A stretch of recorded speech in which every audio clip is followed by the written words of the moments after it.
I develop a multicultural competence in my students by just kind of going out of my way to find stories that I think would, you know, that I think they would relate to. I think it's important to find stories where they can find their own identity in this kind of story and kind of relate to it. I'm sure that as young adults their age, they can already formulate some kind of hardship they've been through in their life. And especially as, immigrant students, I'm sure there's probably so many things they've encountered that maybe a student who's not an immigrant has. And I think by showing them that across all cultures, there are so many experiences that they're not alone in, it might be some sort of a connection that they can form with it and give them enough agency to like want to write their own story, empower them to write their own story in the same way. Translanguaging is understanding that it's not that we have like sort of a English language system and another language system, that like our understanding of language acquisition has evolved to understand that those systems intersect and interact. And, rather than thinking that building somebody's home language interferes with their English development or English language or literacy development, it actually all sort of builds on each other. And so I think about it as a pedagogical approach, but honestly, the pedagogical approach hinges more on the lenses of how I see students. Because I think if you think about translanguaging, not from the way that I guess like teachers have traditionally thought about the presence of other languages besides English in American schools, but to think about it as like this incredible strength, this incredible asset, this is superpower that students have, that they have been navigating multiple languages and dialects through their whole lives.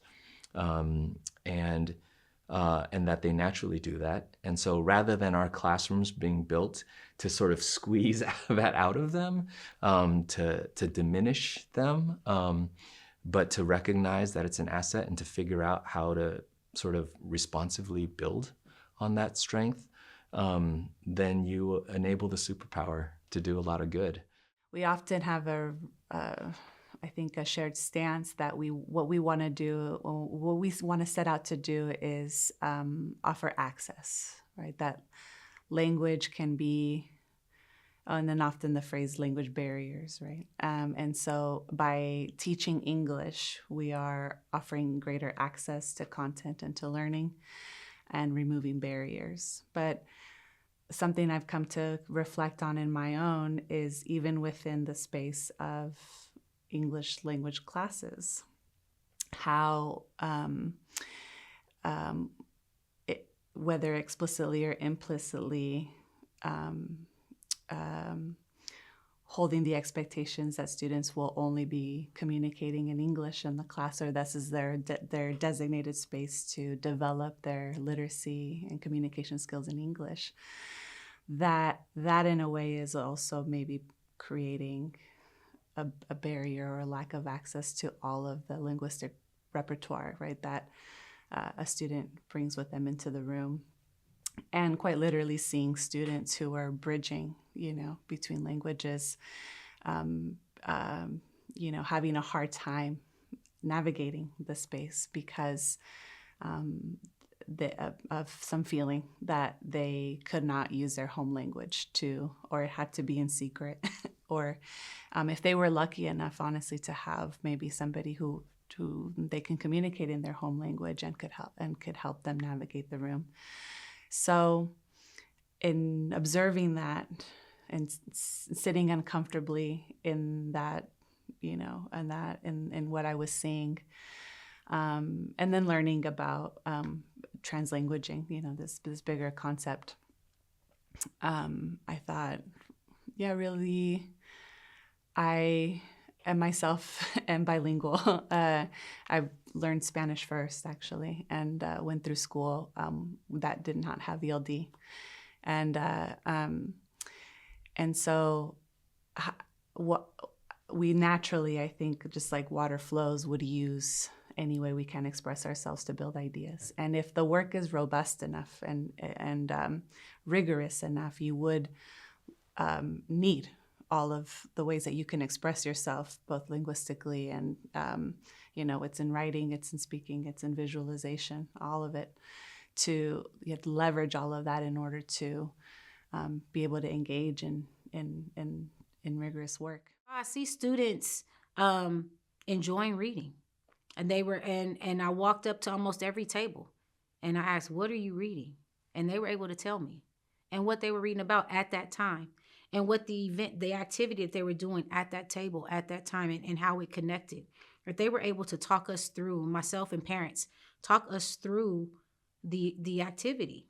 I saw independent work, and I saw some guided instruction. And then I saw kids where you might have thought, some people thought that they were just like cat and mouse, but no, they were actually learning in a way that's comfortable for them. They might have been throwing a little eraser at each other, but they were actually talking about the text. Some of the teacher moves that I saw, I went over to a group, and one of the teachers, Miss Cora, I don't know if I can say her name, but she was leading and they were looking at a question, and I can't remember what it was. Something about how do these two experiences intersect. And so she had the word intersect up there, but she also had an X with a dot. And when she said the word intersect, she pointed to the dot. And I went home telling a whole bunch of people about that, because it was such a small move, but that makes a huge difference, not just for language learners, but for anyone who is trying to figure out what these academic words are. And so I saw that. Normally, sometimes when you go into classrooms, students don't want, they like, I hope she doesn't come talk to me. Please don't come talk to me. Please don't say anything to me. Oh gosh, it's fine. It's good. No, like, you're not seeing that. You're seeing kids expressing what it's like to be in the class, what they're learning about the book, able to pull out text and say, oh, I pulled this quote out because this is what this means. And so it's great to see the differences in teaching and instruction, and not just teacher up here, class looking up here, and a call and response, but actual like learning from each other in this protected space.